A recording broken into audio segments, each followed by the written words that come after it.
Ju përshëndes të gjithëve, mirë se vini në Newsroom.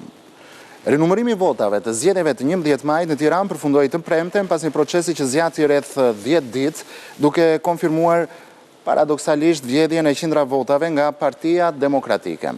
Mbi 600 vota janë futur tepër në llogarinë e partisë që kërkoi rinumërimin dhe akuzoi palën tjetër për vjedhje. Antarët e Komisionit të Ankimimit dhe Sanksioneve, përfaqësues të Partisë Demokratike, thonë se nuk ka patur manipulime dhe se gabimet janë njerëzore, por Berisha është i bindur të mos njoh kurrë rezultatin edhe pse nuk ka asnjë bazë për akuzat e tij. Se takon aktualitetit politik. Këto 12 qendra votimi. Tirana do i vi rradha se Tirana u mor me numërimin e kandidatëve, kërkesën e kandidatëve dhe do i vi rradha. Furtuna e rinumërimit në Tiranë përfundoi në gotën e ujit të doktorit. Partia Demokratike kërkoi farsën e zgjedhjeve, por gjeti më shumë farën e sherrit brenda vetes. Rezultati tjetër hyri për të marrë mandatin e 14, por doli 613 vota më pak se mandati i 13. Mandati i mbetet Agron Shehajt, turpi numëruesve të PD-s. Jurida Tabaku rezultoi kandidatja demokrate së cilës i ishin shtuar më shumë vota padrejtësisht. Rinumërimi la Kokmënjan Ali Mehmetin, të cilit ju zbuluan gati 130 vota më shumë. Partisë Socialiste ishin shtuar 380 vota më shumë, ose më sakt, tani Partia Socialiste ka vetëm 52.124 vota. I vetmi lajm, nëse mund të quhet i tillë, nuk bëri dot lajm në fund.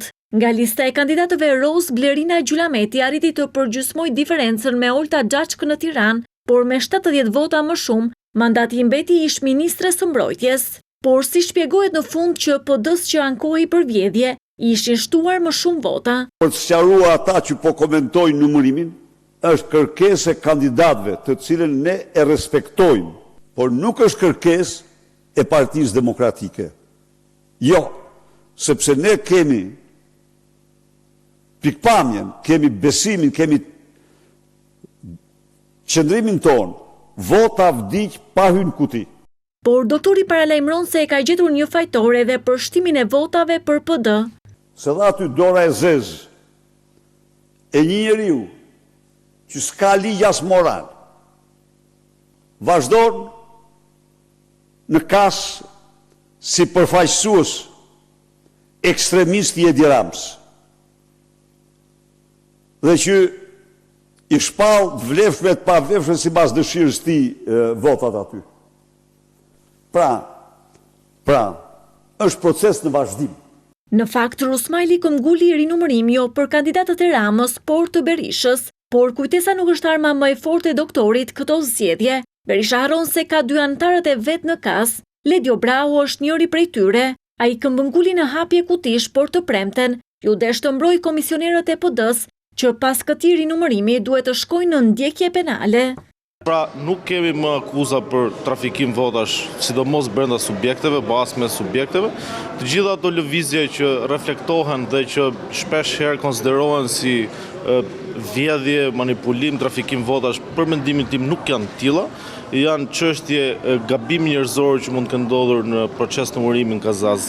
Gabimet me apo pa qëllim tek Tirana rezultojnë në marshin 0.5%. Në total u gjetën 115 vota më pak në kuti, 1041 vota më shumë të pavlefshme dhe 1156 vota më pak të vlefshme.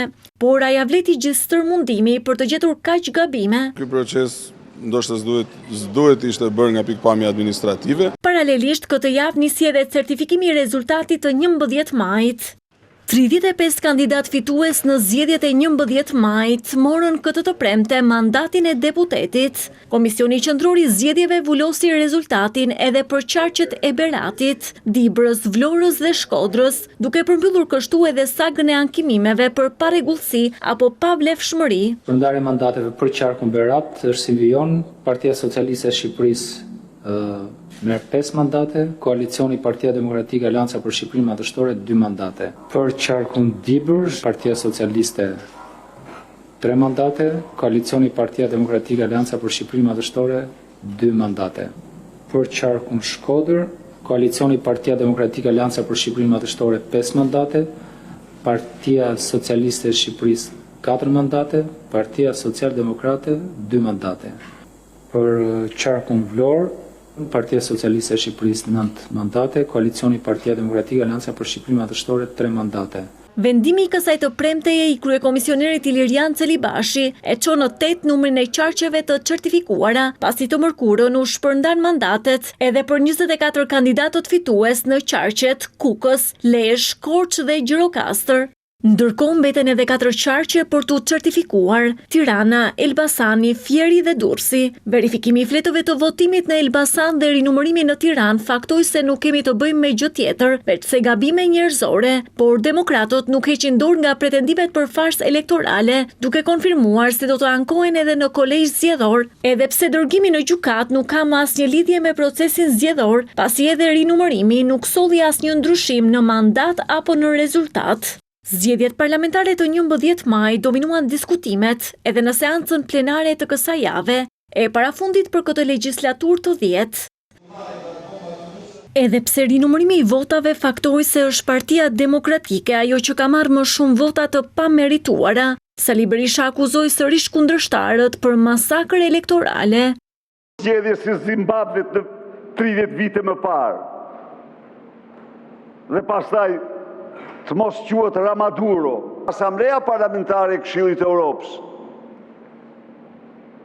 kërkon ndarjen e partisë nga shteti, çka vetë kupton sundimin e partisë shtet në këtë vend. Por Berisha i lexon si çdi vet gjetjet e Këshillit të Europës, i cili në raportin për Shqipërinë shkruante se procesi i votimit është zhvilluar i qetë. Për këtë arsye ishte Petro Koçi, ai i cili kujtoi se si zhvilloheshin zgjedhjet kur demokratët qeverisnin vendin. Ti je kampioni i vjedhjes dhe i grushtit të shtetit të 96-ës. A e mban mend çfarë ke bërë ti, kryetarit të Partisë Socialiste Librazht dhe kryetarit të Partisë Socialiste në Bulqiz, në zonën që kishit shpikur për Azemajdarit. I masakruat.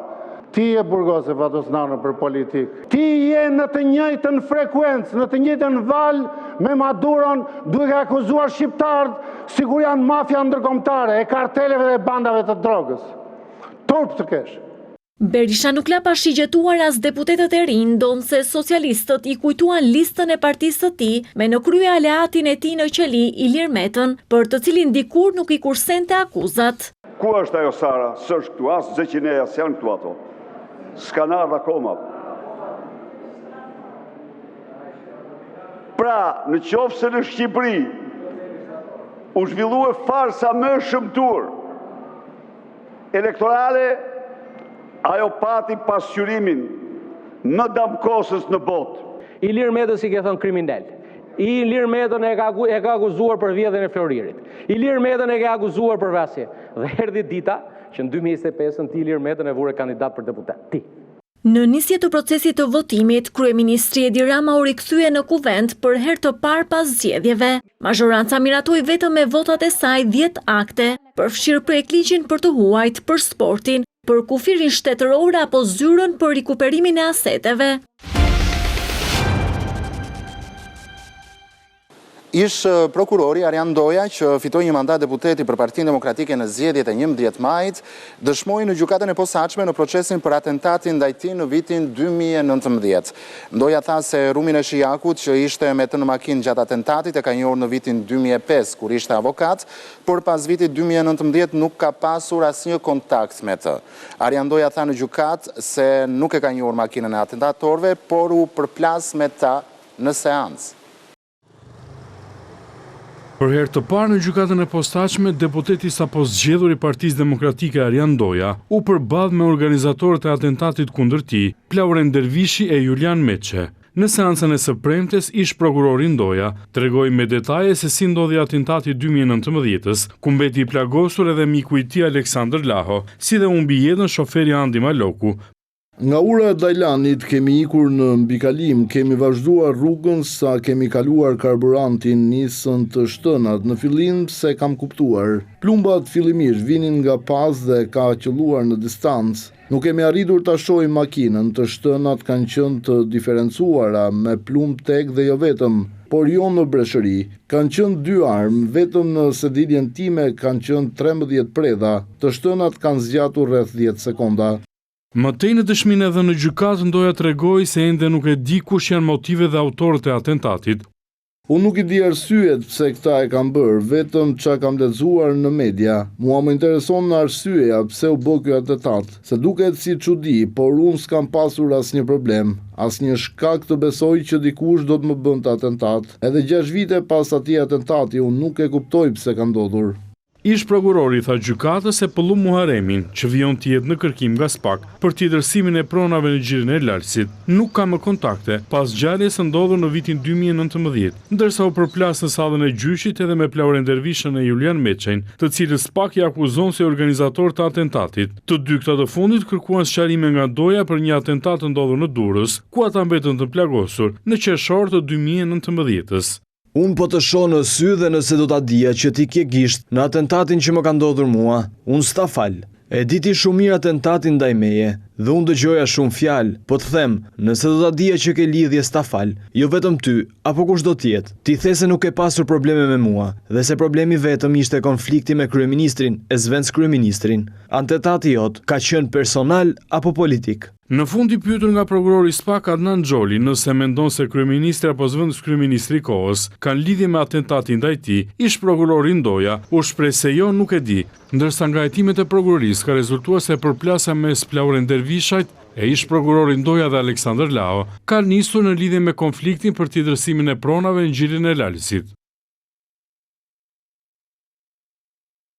Prokuroria e posaçme ka vënë në sekuestro 21 pasuri me vlerë rreth 12 milion euro në qytetin e Durrësit, që rezultojnë në pronësi të 3 personave të përfshirë në operacionin Ura për trafikun e lëndëve narkotike mes Shqipërisë dhe Italisë. 10 prej këtyre pasurive rezultojnë në pronësi të Elvis Doçit dhe familjarëve të tij, i njohur ndryshe si Visi Pojës, që është shpallur në kërkim pasi i shpëtoi arrestimit, ndërsa pasuritë e tjera janë në emër të shtetasit Eugene Draxhi dhe Ervin Zeqirit, të dy të arrestuar gjatë operacionit. Pasuritë e sekuestruara ndodhen në qytetin bregdetar të Durrësit dhe tashmë po administrohen nga Agjencia e Administrimit të Pronave të Konfiskuara dhe Sekuestruara, mes të cilave 21 dyqane, bare, restorante, apartamente dhe sipërfaqe toke. Dyshohet se këto pasuri janë vënë nga aktiviteti kriminal i trafikut të drogës, ndërsa gjatë operacionit Ura mes Shqipërisë dhe Italisë u lëshuan 52 urdhër arreste, mes të cilave edhe për Elvis Doçin, që cilësohet si një nga organizatorët e trafikimit të lëndëve narkotike. Fillimisht u vënë në sekuestro 2 kompani ndërtimi, 4 shoqëri tregtare, restorante, agjenci pasurish të paluajtshme, një televizion kablor në qytetin e Vlorës, si dhe automjete luksoze, por edhe para kesh. Ndërsa Elvis Doçi është një emër i njohur për drejtësinë. Vetëm një vit më parë, gjatë operacionit të policisë në bazën e tij në Durrës, u sekuestrua një shumë prej 3 milion euro kesh. Ndërsa nga hetimet e prokurorisë ka rezultuar se trafiku i lëndëve narkotike është bërë midis vitit 2021 dhe 2022. Nga hetimet e viteve të fundit ka rezultuar se janë sekuestruar mbi 30 kg heroin, 2 ton kokain dhe 400 kg kanabis. Gjithashtu është zbuluar se nëpërmjet një linje autobusësh në Shqipëri janë futur rreth 4.5 milion euro kesh, para që vinin nga trafikimi i lëndëve narkotike. Prokuroria e posaçme ka lexuar pretencën dhe ka kërkuar dënimin me 36 vite 6 muaj burg për 8 të pandeurit e dosjes së sterilizimit. Dënimin më të lartë prokuroria kërkoi për ish-zëvendës ministrin e shëndetësisë Klodian Repaj dhe biznesmenin që fitoi tenderin e sterilizimit të pajisjeve kirurgjikale Ilir Rapaj me 10 vite burg. Ish-zyrtari i lartë Repaj akuzohet për vjedhje duke shpërdoruar detyrën në kuadër të grupit kriminal, ndërsa Repaj për vjedhje me pasoja të rënda në kuadër të grupit kriminal. Nëse ata do të gjenden fajtor, do të vuajnë dënimi me 6 vite 8 muaj heqje lirie, për shkak se procesi ndaj tyre është zhvilluar me gjykim të shkurtuar. Dënime me nga 2 vite 4 muaj burg SPAK kërkoi edhe për ish-zyrtarët Marcel Arserianaj, Sajmir Kadiu dhe Petref Mersini. Për këtë të fundit u kërkua pezullimi me burg dhe vënia në shërbim prove për 3 vitet e ardhshme. Edhe për mjekun Arben Gjata, që ka qenë pjesë e anëtarëve të Komisionit të vlerësimit të ofertave, SPAK kërkoi që dënimi me 1 vit e 4 muaj burg t'i konvertohet në 3 vite shërbim prove. I njëjti dënim u kërkua edhe për Genc Burazerin dhe Naile Ayazin. Për të njëjtën dosje po gjykohet i veçuar edhe ish-ministri i shëndetësisë Ilir Beqaj. Ky i fundit, ndryshe nga të pandeurit e tjerë, kërkoi gjykim të zakonshëm, teksa akuzohet për vjedhje duke shpërdoruar detyrën në kuadër të grupit kriminal. Sipas hetimeve të SPA ka rezultuar se Ilir Beqaj, në cilësinë e ministrit të shëndetësisë dhe zëvendësi i tij Klodian Rjepaj, kanë fryrë kostot e shërbimit të sterilizimit me qëllim përvetësimin dhe vjedhjen e fondeve të Ministrisë së Shëndetësisë. Një ditë pas aksidentit të rëndë që u regjistrua në bulevardin Dëshmorët e Kombit, policia ka vënë në pranga drejtuesin e mjetit që u përplas me 2 monopatina, ku lëvizni 3 të mitur. 41 vjeçari Ekerem Skureni akuzohet nga policia për shkelje të rregullave të qarkullimit të rrugor. Sipas një ekspertize që është kryer në vendin e ngjarjes, ka rezultuar se drejtuesi i mjetit të një biznesi ka kaluar semaforin me portokalli, ndërsa 3 të miturit që lëviznin me 2 monopatina kanë kaluar semaforin me të kuq. Oficerët e policisë gjyqësore kanë marrë në pyetje drejtuesin e mjetit në lidhje me detajet e ngjarjes, por disa orë pas shoqërimit të tij, pasi fillimisht ai ka qenë në gjendje të rënduar psikologjike. Më pas ka treguar se nuk e ka parë semaforin që ka kaluar me portokalli për shkak se një prej skuterave i ka ardhur në xhamin e përparëm të makinës, e skuteri tjetër ka përfunduar te goma e mjetit. Aksidenti i rëndë ndodhi në orën 10:30 të së mërkurës pranë bulevardit Dëshmorët e Kombit, ku një mjet u përplas me 2 monopatina që lëviznin 3 të mitur, të cilët ndodhen në spital, njëri prej tyre në gjendje më të rëndë për jetën. Ishte gjithçka për Newsroom, faleminderit që na ndoqët bashkë, mirupafshim.